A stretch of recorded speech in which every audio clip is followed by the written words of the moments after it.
So you might have heard your solicitor say your property that you're buying needs a deed of variation, or it has a deed of variation, or you're going to need to get one made up.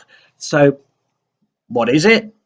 Why do you need it? And what are they generally used for? I'll explain it all after this intro.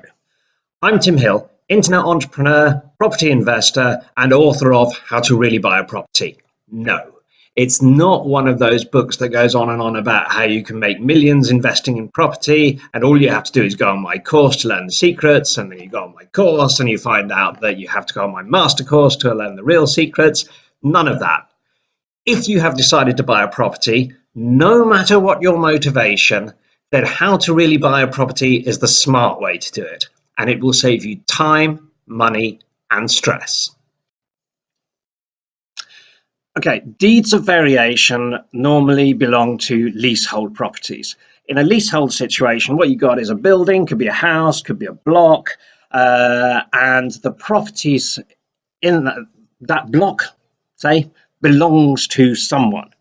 And what they're just saying to you is, I am selling you the right to live in that flat for the next 150 years. That's the lease.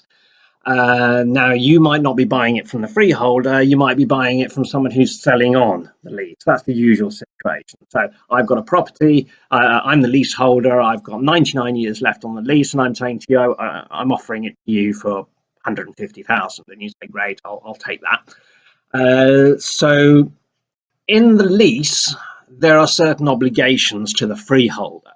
I'm not, say on one of my properties, I'm not allowed to hang my laundry out to dry in the garden. It's garden flat, but the lease says I can't hang my laundry out.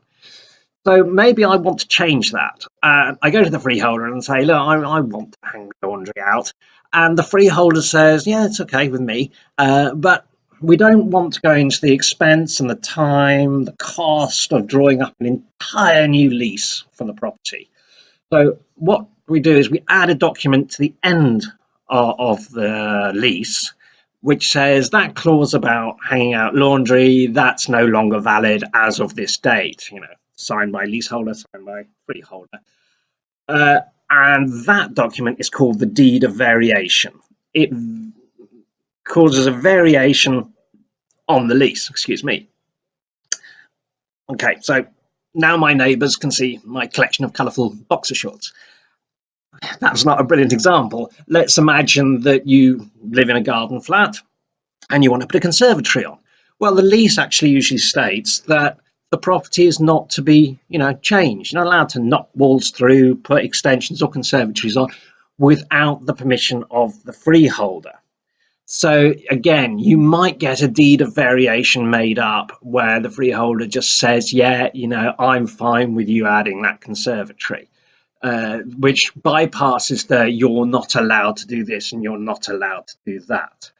Okay, so deed of variation is just a way to change a lease without creating and drawing up an entire new lease. It's faster, it's cheaper, and it's clearer, because when you come to sign this, especially as the freeholder, you don't have to read the entire new lease to make sure that everything's in order except for that one small change.